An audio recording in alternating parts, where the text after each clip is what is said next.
Hi అండి. శ్రోతలకు నమస్కారం. Welcome back to SS Telugu audio నవలలు. ఈరోజు మీరు వినబోయే నవల 'ఆమె కథ'. పెద్దిబొట్ల రాజగోపాలరావు గారు రచించారు. ఇక నవల్లోకి వెళ్ళిపోదాం. చిట్టి, ఏంటా గోల? నాన్నగారు నిద్రపోతున్నారని తెలుసు కూడా. చిట్టి కస్సుని తిరిగింది. నువ్వెవరు నాకు చెప్పడానికి? నా ఇష్టం అంది చేతిలో ఉన్న చందనపు బొమ్మ నేల మీద విసిరి కొడుతూ. వంటింట్లో భర్తకి జావ కలుపుకున్న అన్నపూర్ణ ఇక ఉపేక్షించలేకపోయింది. బయటకొచ్చి 2 దెబ్బలు వేసింది చిట్టిని. జాగ్రత్త, ఇందాకటి నుంచి కనిపెడుతూనే ఉన్నా నీ వ్యవహారం. ఒకటే గోల.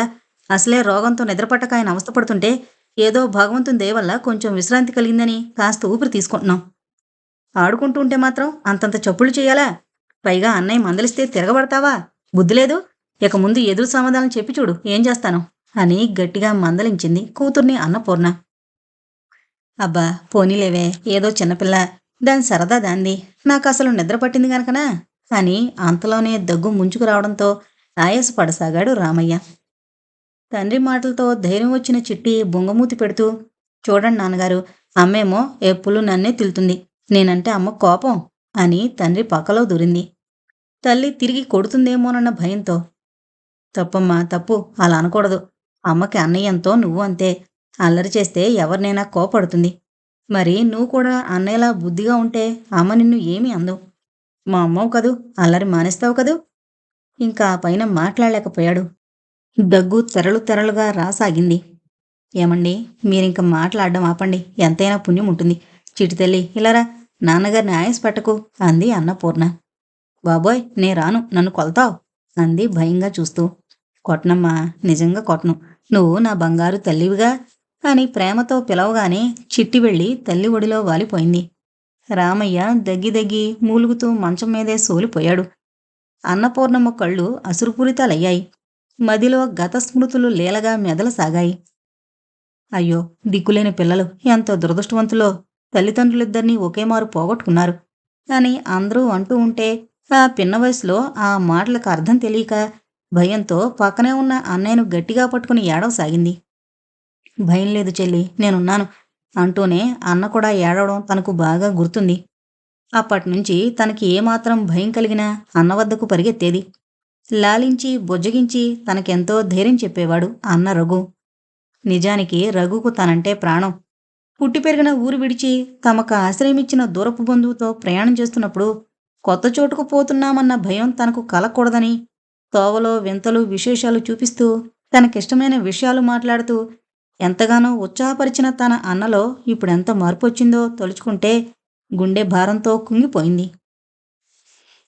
తమకు ఆశ్రయమిచ్చిన బంధువు సీతమ్మ అకారణంగా తనని తిడుతూ ఉంటే తాను ఏడుపు మానే వరకు ఎన్నెన్నో కబుర్లు చెప్పి ఊరడించిన తన అన్నలో ఇప్పుడెంత మార్పొచ్చింది. కాలగర్భంలో రోజులు, నెలలు, సంవత్సరాలు దొర్లిపోయాయి. మరుపురాని, మరువలేని ఆ రోజు తాను ఎస్ఎస్ఎల్సి పాస్ అయ్యానన్న సంతోష వార్త అన్నకు చెబుదామని ఉత్సాహంతో ఉరకలతో ఇల్లు చేరింది. కాని గడప వద్దనే ఆగిపోయింది. దానికి కారణం బిగ్గరగారుస్తున్న సీతమ్మ గొంతు. ఆమడ దూరానికి కూడా ఆమె మాటలు స్పష్టంగా వినపడుతున్నాయి. ఇదిగో చూడు రఘు, ఈరోజు రేపు అంటూ ఎన్నాళ్ళు వాయిదా వేస్తావు? నీకు నీ చెల్లెలిపై ఎంత ప్రేముంటే మాత్రం ఇంతకన్నా మంచి సంబంధం తేగలవా? అతనికేం లోటు? 6 తరాలకి తరగని ఆస్తుంది. వయసు ముదిరింది అనడానికి పొట్టుమని 60 కూడా నిండలేదు. నువ్వలా ఆలోచిస్తూ కూర్చుంటే వాళ్ళు మన కోసం ఆగుతారా? నేను వాళ్ళకి ఖచ్చితంగా జవాబివ్వాలి. ఈరోజు ఏదో ఒకటి తేల్చి చెప్పు. ఈ తర్జన భర్జన అప్పుడే రామారమి 1 సంవత్సరం నుంచి జరుగుతూనే ఉంది. నిజానికి సీతమ్మ ఈ విషయం తన దగ్గర ప్రస్తావన చేయకపోలేదు. కాని తాను నిర్మోహమాటంగా జవాబిచ్చింది. అది తన జీవిత సమస్య. తాను అనాథనైనా అంతులేని ఆత్మవిశ్వాసం ఉంది. తనకేదో ఆ ఇంటి నుండి విముక్తి కలుగుతుందని తన జీవితం పణంగా పెట్టడం ఆమె ప్రకృతికే విరుద్ధం. అందుచేతనే ఆ పెళ్లి చేసుకోను అని నిర్భయంగా సమాధానమిచ్చింది సీతమ్మకి. దాని ఫలితమేమిటో తనకు తెలియకపోలేదు. కాని పరిస్థితిని ఎదుర్కోవడానికి వెనుకంజ వేయలేదు. ఆ క్షణంలో సీతమ్మ విశ్వరూపం దాల్చింది. పో ముందు, నా ఇంట్లోంచి బయటకు నడు అని గొంతు చించుకుని అరుస్తుంటే అన్న రఘు అడ్డుపడి ఆమెను శాంతింపజేశాడు. తన అన్నమాటకు ఆ ఇంట్లో కొంత విలువుంది. ఆ విలువ వెనక దగిన రహస్యం సీతమ్మ స్వంత చెల్లెలి కూతురు కామాక్షి. ఆమెను రఘుకిచ్చి ఇల్లరికం చేసుకోవాలన్నది వారి ఆశ. అన్నయ్య, ఈ పెళ్లి నేను చేసుకోను. మీకు నేనంత భారమైతే ఇంత విషమివ్వండి అని తనంటే, అమ్మా, నువ్వలాంటి మాటలంటా ఉంటే నేను భరించలేను. నువ్వు కొంచెం ఓర్పు వహిస్తే నేనంతా చక్కబరుస్తాను అని తనకు ధైర్యం చెప్పిన అన్నలో ఇప్పుడెంత మార్పు! ఈ వివాహ విషయంలో సీతమ్మ పట్టు సడలించడానికి తన అన్న చేసిన ప్రయత్నాలన్నీ తనకు తెలుసు. నిజానికి ఈ పెళ్లి అతనికి కూడా ఇష్టం లేదు. కానీ దాన్ని బహిరంగంగా సీతమ్మకు చెప్పగల ధైర్యం అతనికి లేదు. ఎదిరించి సమాధానమిస్తే ఆ ఇంట్లోంచి తరిమేస్తుందేమో అన్నదే అతని బలహీనతకు కారణం. కామాక్షిని పెళ్లి చేసుకుంటే తను జీవితంలో బాధపడనక్కర్లేదని అతనికి తెలుసు. కామాక్షి తరగని ఆస్తికి వారసురాలని అతనికి తెలుసు. అందుచేత తన వ్యక్తిత్వాన్ని చంపుకొని సీతమ్మకు విధేయుడై ఉండవలసొచ్చింది. సీతమ్మకు ఎలా నచ్చజెప్పాడో తనకు తెలీదు కానీ టీచర్ ట్రైనింగ్కి అంగీకరింపజేశాడు. అక్కడే తనకు రామయ్య టీచర్తో పరిచయం అవడం, పరిచయం ప్రేమగా మారి వివాహబంధంతో స్థిరపడ్డం, ఆమె స్మృతి పదంలో మెరవడంతో ఇంతటి విషాద స్థితిలో కూడా పెదవులపై చిరునవ్వు చిందులేసింది. కాని ఆనాటి సంఘటనలు జ్ఞప్తికి రావడంతో ముఖంలో విషాద ఛాయలు అలుముకున్నాయి. తన వివాహ విషయం అన్నకు ఉత్తరం ద్వారా తెలియజేసింది. తప్పక వచ్చి తమను ఆశీర్వదిస్తాడన్న ఆశ అన్నగారి ఉత్తరం చూడగానే నిరాశగా మారిపోయింది. ఆ ఉత్తరంలో తన అసహాయతకు తన మీద తనకే అసహ్యం వేస్తోందని, తాను రాలేకపోయినందుకు విచారించొద్దని, నూతన వధూవరులు సుఖంగా ఉండాలని దీవిస్తున్నానని, తన నిస్సహాయతకు కారణాలు చెప్పి బాధ పెట్టదలుచుకోలేదని రాశాడు. పైగా పిడుగులాంటి మరో విషయం కూడా రాశాడు. ఆ విషయం చెప్పడానికి ఎంతగానో బాధపడుతున్నానని, అర్థం చేసుకోగలవన్న నమ్మికతోనే రాస్తున్నానని అన్నాడు. తనింకా అతని గుమ్మం తొక్కకూడదట. తనని మరిచిపోవాలని కోరాడు. ఆ ఉత్తరం చదివి తను ఎంతగా దుఃఖించిందో ఆ రోజులు తలచుకుంటే ఇప్పుడు కూడా మనసు వికలమైపోయింది. కారణం చెప్పకపోయినా తాను ఊహించుకుంది. సీతమ్మ పట్టుదల అయి ఉంటుంది. ఆమె మాట తిరస్కరించి స్వతంత్రించి పెళ్లి చేసుకున్నదామె. నిజానికి తనకు అన్నపై కోపం లేదు. అతని పరిస్థితి తాను అర్థం చేసుకుంది. జీవితాన్ని సుఖమయం చేయడానికి డబ్బుకున్న విలువ బేరుజు వేసుకుంటుంది. ఆ డబ్బు లోపం వల్ల ఇద్దరూ చిన్నతనం నుంచి బాధలు పడ్డారు. అదృష్టం కామాక్షి రూపంలో అతని తలుపు తట్టింది. అట్టి పరిస్థితుల్లో తన కోసం సీతమ్మను ఎదిరించడం మూర్ఖత్వమే అవుతుంది. ఎదిరించినందువల్ల ఫలితం శూన్యం. తన జీవితం తాను నిర్ణయించుకుంది. అది పూలబాటైనా ముళ్లబాటైనా తాను అనుభవించవలసిందే. తనన్న తనకు ఏ విధంగానూ సహాయపడలేడు. చెల్లెల మీద అనురాగంతో ఆమెను ఎదిరించడం అర్థంలేని త్యాగం, అవివేకం అవుతుంది. తన వివాహం అయిన తర్వాత రఘు తన ఇంటికి రాలేదు. తాను ఎన్నడూ అన్నింటికి వెళ్ళలేదు. అన్న వివాహం ఘనంగా జరిగిందని గాలివార్తగా వినడమే తప్ప అక్కడ్నుండి తనకు శుభలేఖ కూడా రాలేదు. ఆ తర్వాత రఘు ఇల్లరికం వెళ్ళాడని, ఆడపిల్ల పుట్టిందని, మరి కొంతకాలానికి సీతమ్మ ఆమె చెల్లెలు పోయారని ఆ నోట ఈ నోట వినడమే తప్ప వారి దగ్గర్నుంచి స్వయంగా తనకేమీ సమాచారం రాలేదు. కొంతమంది కష్టాలను అనుభవించడానికే పుడతారు. అలాంటి వారిలో తనది అగ్రస్థానం అనుకుంది అన్నపూర్ణ. ట్రైనింగ్ పూర్తవగానే రామయ్యకు, అన్నపూర్ణకు వేరువేరు ఊళ్లలో ఉద్యోగం రావడంతో భర్తను విడిచి ఉండడం ఇష్టం లేక అన్నపూర్ణ తనకొచ్చిన అవకాశాన్ని సంతోషంగానే వదులుకుంది. అలా త్యాగం చేయడానికి మరొక కారణం తాను గర్భవతి కావడమే. కొడుకు పుట్టాడు. వారి సంతోషానికి అవధులు లేవు. ఆ సంతోష వార్త అన్నపూర్ణ తన అన్నకు తెలియజేసింది. తనకు అన్నపై ఉన్న మమకారంతో కొడుకు పేరు రఘునాథ్ అని పెట్టింది. ఆ విషయం కూడా అన్నకు తెలియజేసింది. తప్పక వచ్చి ఆశీర్వదిస్తాడన్న ఆశ కలగా నిలిచిపోయింది. అతడు రాలేదు. ఉత్తరానికి జవాబే రాలేదు. అన్నపూర్ణ కుంగిపోయింది. పెరుగుతున్న ఖర్చులకు సరిపడిని బడిపంతులు జీతం. రామయ్య శక్తివంచం లేకుండా ఇతర మార్గాల ద్వారా సంపాదించడానికి ప్రయత్నాలు చేశాడు. తీరిక సమయాల్లో ఇళ్ల వద్ద ప్రైవేటు ట్యూషన్లు చెప్పేవాడు. రామయ్యది ఆరోగ్యవంతమైన శరీరం కాదు. తలకు మించిన బరువులు మోసే ప్రయత్నంలో ఉన్న ఆరోగ్యం కాస్త దెబ్బతింది. అప్పటికి చిట్టి రెండవ సంతానం. ఖర్చులకు భయపడి వైద్యుణ్ణి సంప్రదించకపోవడంతో రామయ్య రోగం తీవ్రరూపం దాల్చింది. మామూలు వైద్యాలు ఫలితాన్నివ్వలేదు. క్లాసు రూంలో ప్రతిధ్వనిస్తున్న దగ్గు నానాటికి హెచ్చు కావడంతో హెడ్ మాస్టారు మందలించడం, దాని పర్యవసానంగా డాక్టర్ని సంప్రదించడం, డాక్టరు క్షయ నిర్ధారణ చేయడం అన్నీ వరుసగా జరిగిపోయాయి. నీకు క్షయ, మంచి ట్రీట్మెంట్ తీసుకోకపోతే అసాధ్యం అన్న డాక్టరు మాటలు చెవుల్లో ప్రతిధ్వనిస్తూ ఉంటే రామయ్య ఇల్లు ఎలా చేరుకున్నాడో అతనికే తెలీదు.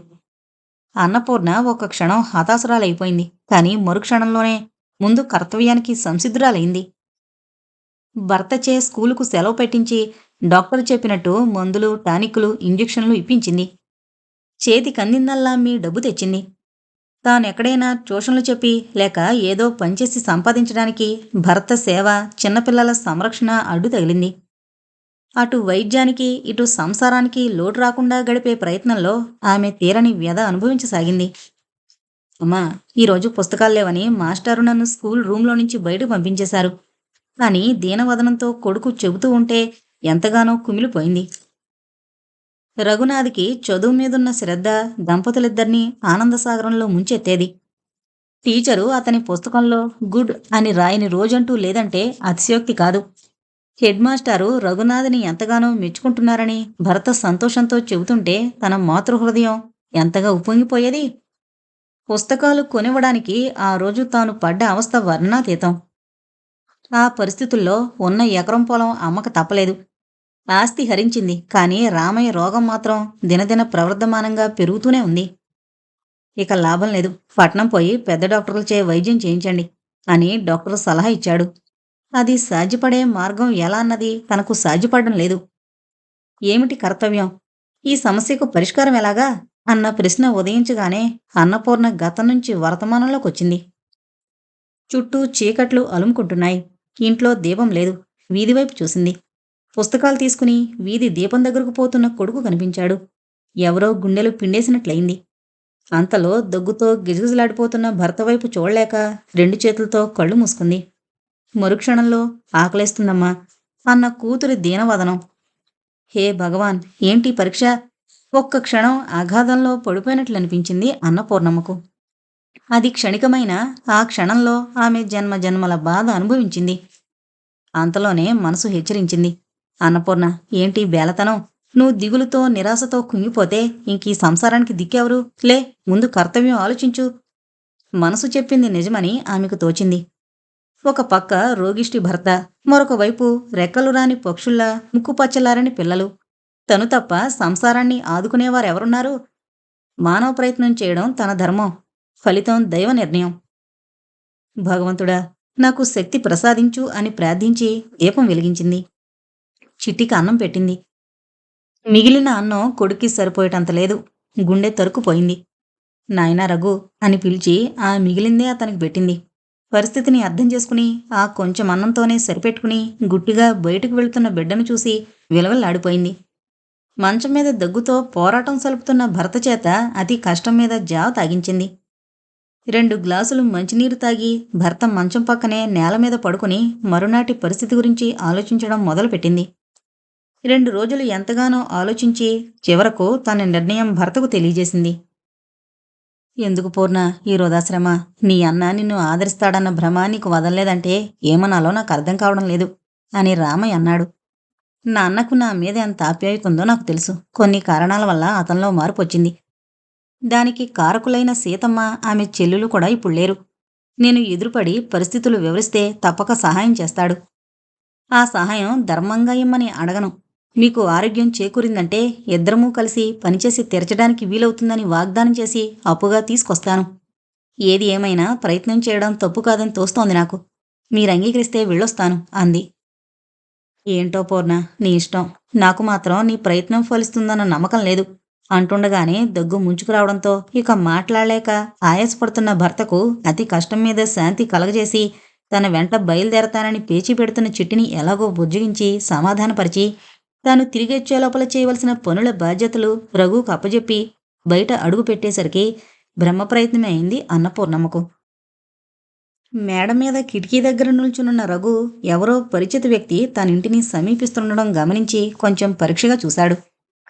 ఆ పరిచిత వ్యక్తి తన చెల్లెలు అన్నపూర్ణ అని గ్రహించగానే ఏదో అపరాధం చేసినట్లు కంగారు పడ్డాడు రఘు. తలుపు తడుతోంది అన్నపూర్ణే. మా చెల్ల ఇచ్చింది, తలుపు తడుతోంది అన్న భర్త మాటలు వినగానే అంతవరకు పచారులు చేస్తున్న కామాక్షి హఠాత్తుగా మంచమెక్కి మూలగడం ప్రారంభించింది. తలుపు తీయినా అని జంకుతూ అడిగాడు రఘు. భార్య అనుమతి లేందే స్వతంత్రించి ఏ పని చేయడానికి సాహసం లేని అసమర్థుడైపోయాడు రఘు. తీయండి ఆజ్ఞాపించినట్లుంది ఆ మాట తీరు. కాదా మరి ఆజ్ఞే? ఆ ఇల్లు ఆస్తి తంది కాదా? రఘు 2 అడుగులు వెయ్యకముందే ఆమె తిరిగి హుకుం జారీ చేసింది. రాకరాకొచ్చిన చెల్లెలు 4 రోజులు ఇక్కడ ఉంచుకుని సకల మర్యాదలతో పంపుదామన్న పిచ్చి పిచ్చి ఆలోచనలు చేస్తారేమో, జాగ్రత్త. వెంటనే వదులుచుకునే ఏర్పాట్లు చేయండి అంటూ కళ్ళతోనే వార్నింగ్ ఇచ్చింది భర్తకు. సమాధానం చెప్పే సాహసం లేని రఘు మెట్లు దిగి వెళ్ళి వీధి తలుపులు తెరిచాడు. అన్నా అని ఎంతో ఆప్యాయతతో పలకరించింది అన్నపూర్ణ. ఎందుకు పలకరించదు? ఒకే రక్తం పంచుకుని పుట్టారు. ఒకే కొమ్మలో కాసిన 2 కాయలు. రఘు తొట్రుపాటు చూసి ఎన్నో ఏళ్ల తర్వాత సంభవించిన ఈ కలయికకు తబ్బిబ్బైపోతున్నాడని అపోహపడింది. కాని ఆ కలవరానికి వెనక దాగున్న రహస్యం తెలుసుకోలేకపోయింది. తెలుసుకోవడానికి ఆమెకెంతో వ్యవధి పట్టలేదు. ఏమండి, ఏం చేస్తున్నారక్కడ? నాకు నీరసం వచ్చేస్తోంది. హార్లిక్స్ కలపడమైందా అన్న భారీ కేక విని వినపడగానే ఇదిగో తెస్తున్నా అని సమాధానమిచ్చి మేడ మీదకు వెళ్ళు అని మాట పూర్తి కాకుండానే పరుగులు తీశాడు రఘు. అన్నపూర్ణ పైకి వెళ్లి మంచం మీద మూలుగుతున్న వదినను పరీక్షగా చూసింది. ఆమె కళ్ళు తెరచి అంతలో మూసుకుంటోంది. అంతకు తప్ప అన్ని సంవత్సరాల తర్వాత ఇంటికొచ్చిన ఆడపడుచుని ఒక చిన్న మాటతోనైనా పలకరించలేదన్న నగ్న సత్యాన్ని ఆమె గమనించకపోలేదు. అభిమానంతో ముఖం వివర్ణమైంది. వచ్చిన తోవనే వెంటనే వెళ్ళిపోవాలనుకుంది. కాని తన దైన్యస్థితి అడ్డు తగిలింది. భర్తిచ్చిన హార్లిక్స్ అపురూపంగా తాగింది కామాక్షి. కాఫీ కాని హార్లిక్స్ కాని తాగుతావా అని మాట వరసకైనా ఆ భార్యాభర్తలిద్దరూ అడగలేదు. తన అభిమానం చంపుకుని పలకరించింది. ఏంటొదినా, ఒంట్లో బాగాలేదా అని. ఏం బాగో, అది కడుపున పడింది. అప్పట్నుంచి ఏదో విధంగా రోగాలు పీడించుకుని తినేస్తున్నాయి. నీరసం, చెప్పలేనంత నీరసం. డాక్టర్లకి మందులకి అంతు లేకుండా ఖర్చైపోతుంది అని ఆయాసం ముంచుకొచ్చినట్లుగా వెనక్కి పడిపోయింది. అన్నపూర్ణ తిరిగి పరీక్షగా చూసింది కామాక్షిని. డాక్టర్లు రోజు వచ్చి పరీక్ష చేయవలసిన రోగలక్షణాలేమీ ఆమెలో కనిపించలేదు. అయితే కావాలని నటిస్తున్న రోగమని ఆమె అర్థం చేసుకుంది. పైగా కళ్లతో భార్యాభర్తల మధ్య జరుగుతున్న మూగ సంభాషణ ఆమె కనిపెట్టకపోలేదు. మనుషుల తత్వం అర్థమైన తర్వాత ముసుగులో గుద్దులాటి ఎందుకు అనిపించడంతో అన్నపూర్ణ తానక్కడికొచ్చిన కారణం సూటిగా వారి ముందుంచింది. అన్నా, మీ బావగారికి చాలా అనారోగ్యంగా ఉంది. ఈ సమయంలో సరైన వైద్యం జరగకపోతే ప్రాణాపాయమని డాక్టర్ గారు అభిప్రాయం వ్యక్తం చేశారు. ఇక మా పరిస్థితి చాలా దయనీయంగా ఉంది. నీ సహాయం ఆపేక్షించి ఇంత దూరం వచ్చాను. ఆయన ఆరోగ్యం కుదుటపడగానే నీ డబ్బు తిరిగిస్తానని ప్రమాణం చేస్తున్నాను. ఈ ఆపత్ సమయంలో నాకు నువ్వు తప్ప ఇంకెవరూ దిక్కులేరు అని దీనాతి దీనంగా అడిగింది. ఆమె స్థితి, ఆమె మాటలు వింటుంటే ఎంతటి కఠిన హృదయులకైనా మనసు కరగక మానదు.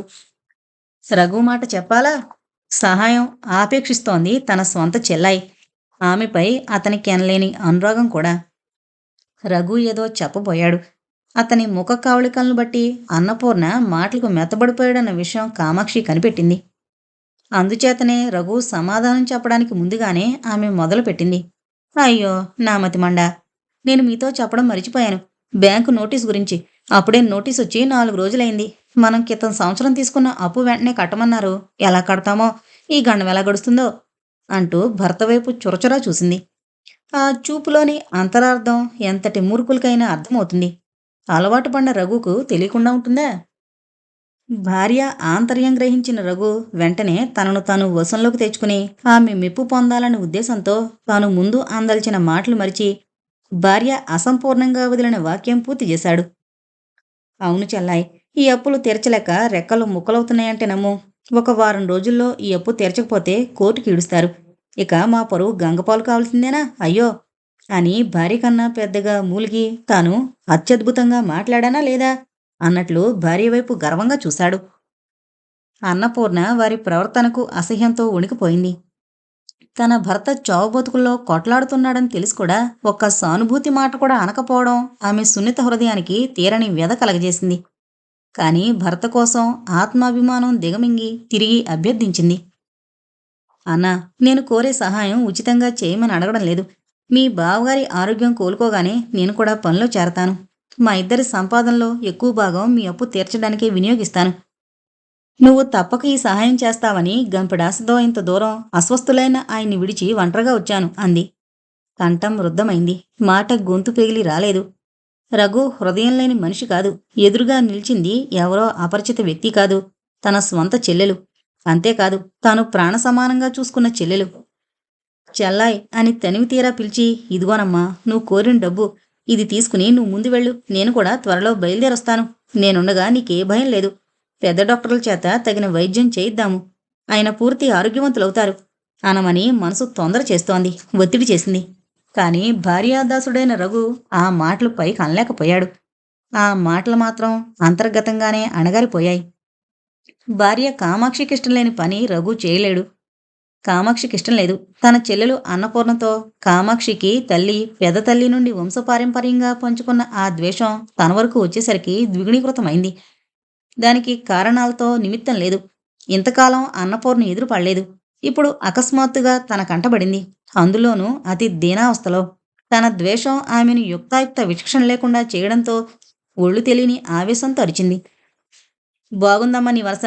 బాగున్న రోజుల్లో మేం బతుకున్నామో చచ్చామో నీకు అవసరం లేకపోయింది. ఇప్పుడు నీకేదో కష్టం వచ్చిందని మా మీద దాడికొచ్చావు. మేమే అప్పులు తీర్చలేక అగురిస్తున్నామని చెబుతూ ఉంటే మాట వినిపించుకోకుండా పదే పదే డబ్బు అడుగుతావా?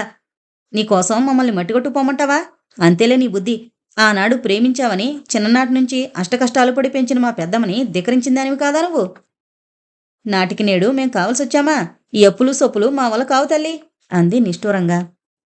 ఆ మాటలకు అన్నపూర్ణ శరీరం కోపంతో ఉణికిపోయింది. కళ్ళు నిప్పులు రాల్చాయి. గట్టు తెంచుకున్న నదీ జలాల వలె ఆమె స్వాధీనం తప్పిన మాటలు ఆమె నోట్నుంచి పొంగి పొరలొచ్చాయి. ఆపు నీ అసందర్భ ప్రేలాపన. వెళ్ళకపోతే ఇక్కడ టెస్ట్ వేసుకుని కూర్చోడానికి రాలేదు. ఇంటికొచ్చిన ఆడపడుచును ఎంతటి నీచురాలైనా బొట్టు పెట్టకుండా పంపరు. అది నీ వంటి అధమాధములకే చెల్లుతుంది. అష్టకష్టాలు పడి పెంచిందన్నవే నీ పెద్ద తల్లి. ఆమె దుర్మార్గం నీకు తెలియకపోవచ్చు. నన్ను వయసు మళ్ళిన వాడికి అమ్మి డబ్బు కొంజాలను వేసిన రహస్యం నాకు తెలియంది కాదు. నేను ప్రేమించి పెళ్లి చేసుకుంది ఒక పుణ్యమూర్తిని. ఎంత డబ్బున్నా ఆయన కాలిగొట్టుకు మీరెవరూ సరిరారు. మమకారం చంపుకోలేకొచ్చాను. వచ్చినందుకు ఫలితం అనుభవించాను. ఇదిగో రఘు, మరెన్నడూ ఎట్టి పరిస్థితుల్లోనూ నీ గడప తొక్కను. నీకు నాకు ఉన్న అనుబంధం ఈనాటితో తొలగిపోయింది అని వెనుతిరిగి చూడకుండా విసురుగా మేడమెట్లు దిగుతుంటే పైకి మెట్లెక్కొస్తున్న ఒక చిన్నపిల్ల అన్నపూర్ణ చేయి తగిలి 2 మెట్లు దొర్లి పడిపోయింది. స్వతహాగా జాలిగుండెగల అన్నపూర్ణ ఆగలేదు. ఆమె ఉద్రేకం అటువంటిది. పడింది తన మేనకోళ్లను కూడా తెలీదు. పూర్ణ, ఇలారా నా దగ్గర కూర్చో అంటూ అతి కష్టంపైన ఎముకలగూడు రామయ్య ఆ 2 మాటలు పలికేసరికే అలసిపోయాడు. చెమటలు పట్టాయి. ఆఘాతంలోంచి వస్తున్నట్లు ఆ కంఠధ్వని చెవిన పడగానే నిరాశగా శూన్యంలోకి చూస్తూ నిల్చునున్న అన్నపూర్ణ భర్త పక్కన చేరి ఆప్యాయతగా అతని చెమట పైట చెంగుతో తుడుస్తూ ప్రశ్నార్థకంగా అతని వైపు చూసింది. పూర్ణ, నేనింక బ్రతకనని నాకు తెలుసు. సరైన వైద్య సదుపాయం లేక దిక్కుమాలిన చావుకు బలవుతున్నా నాదొకటే కోరిక. అది నువ్వు తప్పక నెరవేరుస్తావన్న గాఢ నమ్మకం నాకుంది. ఒక్కొక్క మాట తన ఆయు ప్రమాణాన్ని తగ్గించి వేస్తోందని తెలిసిన రామయ్య తను చెప్పదలిచింది చెప్పకుండా ఆగలేకపోయాడు. అందుచేతనే భార్య ఎంత వారించినా ఆమె మాట లెక్క చేయలేదు. చూడు పూర్ణ, చనిపోయే ముందు నా మాటలు శ్రద్ధగా విను. మన అబ్బాయి రఘు డాక్టర్ అవ్వాలి. దిక్కులేక నా వలే చావు బతుకుల మధ్య కొట్టుకునే అభాగ్యుడికి ఒక్కడికైనా వాడి వైద్య సహాయం లభించి ఆ రోగికి అలసట ఆరాటం తీరితే నా ఆత్మకు శాంతి కలుగుతుంది. పూర్ణ, ఇది నేను మనస్ఫూర్తిగా కోరుకుంటున్నాను. అంతేకాదు, నా కోరిక నువ్వు తప్పక తీరుస్తావని నమ్ముతున్నాను. ఎలాంటి ఆటంకాలు అడ్డంకాలు వచ్చినా వాణ్ణి డాక్టర్ని చేసి తీరతానని నాకు మాటివ్వు. ప్రశాంతంగా ప్రాణం వదులుతాను. ఇక ఎంత ప్రయత్నించినా ఒక్క మాట కూడా అతని గొంతుకులో నుండి పైకి రాలేదు. అందుచేత భార్య వైపు ఆశగా చూడడం తప్ప ఇంకేమీ చేయలేకపోయాడు. డాక్టర్ అన్న మాట అన్నపూర్ణ చెవిలో ప్రతిధ్వనిస్తోంది. ఇది సాధ్యమయ్యే విషయమా? ఈ కోరిక తాను తీర్చగలదా? తానున్న పరిస్థితుల్లో అది సాధ్యమవుతుందా? భర్త ఆత్మసంతృప్తి కోసం శుష్క వాగ్దానం చేయడం అసంభవం. ఎటు చూసినా అయోమయ పరిస్థితి. అసురుపూరిత నయనాలతో భర్త వైపు దీనంగా చూడడం తప్ప ఆమె ఏమీ చేయలేకపోయింది. రామయ్య ఏదో చెబుదామని ప్రయత్నించాడు. సాధ్యపడలేదు. పరిస్థితి విషమించింది. రామయ్య అతి కష్టం మీద భార్యవైపు తన చేయి చాచాడు. దాని అర్థం ఆమె గ్రహించకపోలేదు. ఒక్క క్షణం ఆలస్యం చేసిన భర్త తీరని కోరికతో చనిపోతాడని గ్రహించగానే భగవంతుడా, ఈ భారం నీది అని మనసులో ప్రార్థించుకుని అతని చేతిలో తన చేయి కలిపింది. ఒక్కమారు రామయ్య కళ్ళు జ్యోతుల్లా వెలిగాయి. అంతే, అతని ప్రాణాలు అనంత వాయువుల్లో లీనమయ్యాయి.